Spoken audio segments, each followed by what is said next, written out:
Welcome to English Story Hub. Learn English through fun stories. Improve vocabulary, listening, and speaking skills.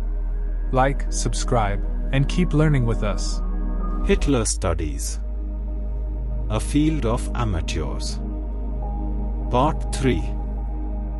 The gist of the debate, although not directly mentioned, was Trevor Roper's charge a third of a century earlier that historians were evading the problem of Hitler. This point was most clearly made by Martin Brossat in 1987, when he charged that the older generation of German historians very often resorted to writing about a demonic or diabolical Hitler and the like as a consequence of their inability to offer historical explanations. In contrast with this, Brossat insisted there has long been a need for more rational explanation. Brossat opposed what he called history by metaphor, arguing that such an evasive approach to history tended to impede further questioning rather than furnish answers. This, of course, was precisely what the Englishman, Trevor Roper, had argued a third of a century earlier, in 1953. Nor was it an entirely new claim in German scholarship. A decade before, Karl Dietrich Breker had accused historians of a falsification of history in relation to Hitler that he called Genghis Khanism. With such an attitude, Breker argued how difficult it is to understand and explain the rise of a man from so narrow and parochial an existence to a formidable figure on whom depended a development of such universally historical dimensions and consequences. The failure to properly research and provide a coherent account of Hitler had provoked a civil war among historians. The Historikerstreit went on for several years and produced some remarkable characterizations of professional historians, or at least the dominant professional historians in Germany. Foremost among these critics was Joachim Fest, who referred to the latter as keepers of the seal who had become the mandarins of myths. Because of their attitudes, he charged Hitler and National Socialism, despite years of study and reflection, have remained more myth than history. Essentially, the Historikerstreit boiled down the soup of Hitler studies into two insoluble lumps. One lump claimed that Hitler, the Nazis, the Third Reich, and the Holocaust were unique in all history, and could not be compared to or explained in terms of any other previous human experience. This lump also argued that Hitler was so irrational and illogical that nothing that he did could ever make sense or be explained. The other lump claimed that the simplest rules that are in effect for every past have been suspended, and that while Hitler may have been both mad and evil, nevertheless who he was and what he did could be reduced to history and made explainable to ordinary mortals. Thus, to one lump, Hitler sits astride history like a supernatural, evil demon, defying rationality and explanation, while the other lump argues that Hitler was nothing but just one more, albeit horrible, event in human history that can and should be subject to explanation just like all other events. However much the Historikerstreit stirred up the waters of academe, it nonetheless failed to produce any major, newly researched, and scholarly biography of Hitler. Thus in 1998, when Ron Rosenbaum published his foray into the world of Hitler studies, explaining Hitler. The search for the origins of his evil, he could only report that the real search for Hitler, the search for who he was, who he thought he was, and why he did what he did, has been an expedition into a realm far more inaccessible than the rainforest jungles of Argentina. Rosenbaum describes the state of Hitler studies as a terra incognita where armies of scholars clash in evidentiary darkness. The evidentiary darkness, to which Rosenbaum refers, is precisely the failure of professional historians to document and preserve the sources and testimony discussed in the first part of this article. Theodor Mommsen is turning over in his grave. Thus we had to wait until 1998, 53 years after the death of Hitler, 45 years after the first biography of Hitler by a professional historian, 22 years after the last major biography by a non-professional, and 12 years after the beginning of the Historiker Strait for a second professional historian to venture a newly researched biography of Hitler. This was Ian Kershaw, whose first volume, Hitler, Hubris 1889–1936, was published in 1998, followed by the second volume, Hitler, Nemesis 1936–1945 in 1999. Unfortunately, however, this work turned out to be a major disappointment. While excellently researched and engagingly written, the author admits in the introduction that he is without a clue as to how to answer the questions Trevor Roper accused historians of evading. Kershaw, however, at least acknowledges the problem. How do we explain how someone with so few intellectual gifts and social attributes, someone no more than an empty vessel outside his political life, unapproachable and impenetrable even for those in close company, incapable, it seems, of genuine friendship, without the background that bred high office, without even any experience of government before becoming rich Chancellor, could nevertheless have such an immense historical impact, could make the entire world hold its breath. Rather than attempting answer this question, however, Kershaw does exactly what Trevor Roper accused professional historians of doing. He immediately evades it, asserting that it is falsely posed. Instead, Kershaw declares that Hitler, in a famous phrase borrowed from Winston Churchill, is a riddle wrapped in a mystery inside an enigma. Therefore, Kershaw argues, there is no need to explain him. To a professional historian, it seems, a mystery is not something to be solved, uncovered, revealed, or explained. It is simply another datum to be worked in with all the other facts, and treated as though it, too, were a fact. Thus Kershaw's biography proceeds to tell not the story of Hitler the man, which is what biography is supposed to be, but only the story of Hitler's power.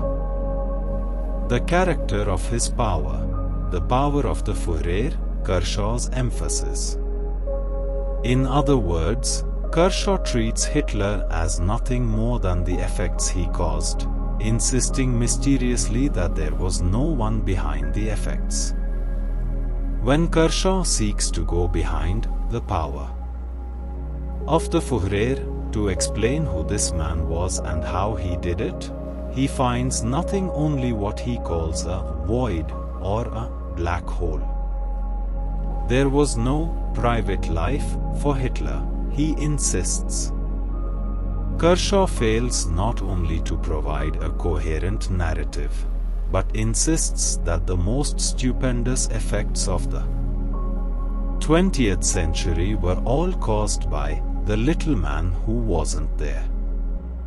What has been the result of the failure of historians to weave a narrative of the facts of Hitler's life and career, a duty that Theodor Mommsen laid upon them as part of the essence of their profession?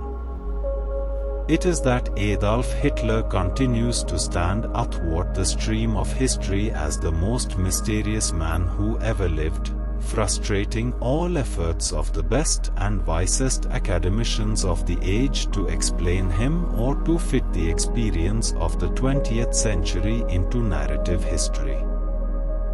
Ron Rosenbaum was the first journalist to sense a significant story in the failure of historians to render a coherent account of Hitler. Rosenbaum researched the literature and interviewed a dozen of the most prominent scholars in the field of Hitler studies in order to document the scandal, that's my word not Rosenbaum's, involved in the failure of historians to explain Hitler. In Explaining Hitler, The Search for the Origins of His Evil, 1997, Rosenbaum charges that Hitler has simply escaped explanation, Rosenbaum's emphasis. Rosenbaum writes eloquently of his amazement at what he found to be the state of Hitler studies. Is it conceivable, more than half a century after Hitler's death, after all that's been written and said, that we are still wandering in this trackless wilderness, this garden of forking paths, with no sight of our quarry? Or, rather, alas, with too many quarries? The search for Hitler has apprehended not one coherent, consensus image of Hitler but rather many different Hitlers, competing Hitlers, conflicting embodiments of competing visions. Hitlers who might not recognize each other well enough to say, "Hail," if they came face to face in hell. Among professional historians, Rosenbaum describes what he calls 3 levels of despair induced by the failure to explain Hitler. The most extreme level he calls the revolt against explanation itself. Some historians seriously hold that any attempt to explain Hitler is immoral. These historians insist that Hitler must forever remain a mystery, and that history must never attempt to explain him. Any explanation is considered, reports Rosenbaum, dangerous, forbidden, a transgression of near-biblical proportions. Theodor Mommsen is now doing cartwheels in his grave. The second level of despair, which Rosenbaum labels moderate, is based on the inability of historians to find any narrative into which Hitler fits or any new theory to explain him. It is the general consensus of historians that Hitler is simply not explainable by the systems of explanation, historical and psychological, that we use to explain ordinary human behavior. Thus it is considered moderate. To acknowledge the bankruptcy of imagination of the historical profession, in its failure to find any narrative understandable to ordinary human beings or any credible explanation of the most stupendous events of the 20th century. Shortly after the rise of Hitler, Hermann Göring boastfully predicted that, in later time the historians will not know how to depict it. For the first time in world history the historians will conclude, that did not happen by the normal process. It seems to be the position of moderate historians today that Göring was right. Rosenbaum calls the third level of despair that he found among professional historians evidentiary despair. This is the argument that, while it is not impossible to explain Hitler in theory, it has become impossible because the evidence has disappeared.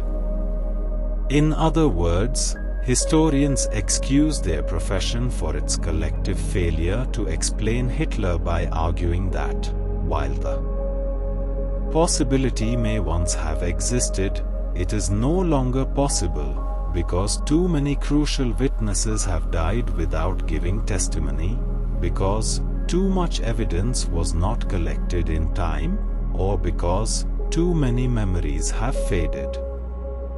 This brings us full circle. The third level of despair not only admits the truth of the second charge against professional historians, the failure to weave the facts into a coherent narrative, but also proves the first charge, the failure to investigate and preserve evidence. Conclusion. Returning to the image with which this article began, imagine that Osama bin Laden had been killed during America's invasion of Afghanistan in the fall of 2001, and that the entire network of Al-Qaeda leaders were captured and put on public trial, ending forever their terrorist threat to the world.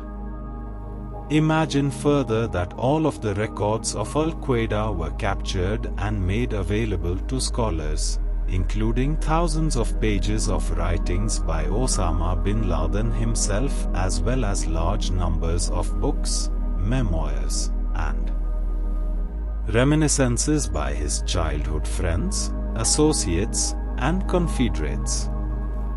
Is it possible that professional historians would for the next 60 years fail to interview the people who knew him, refuse to write scholarly biographies of the man, ignore the records, pronounce the entire event inexplicable, and leave the research of these events to amateurs? If they would, then Osama bin Laden would undoubtedly grow into a man of mystery and fascination to the general public, just as Hitler has. The 21st century would be explained by historians like the 20th. One inexplicable catastrophe after another, all caused by unpersons. In summary, the responsibility for the fact that Hitler is still a mystery, and that public interest in him is high and growing, is at least partly caused by the failure of professional historians to carry out the responsibilities of their profession. They have failed, at least according to the two minimal criteria established by Theodor Mommsen. 1. To investigate and preserve the evidence, and 2. To weave the facts into a coherent narrative.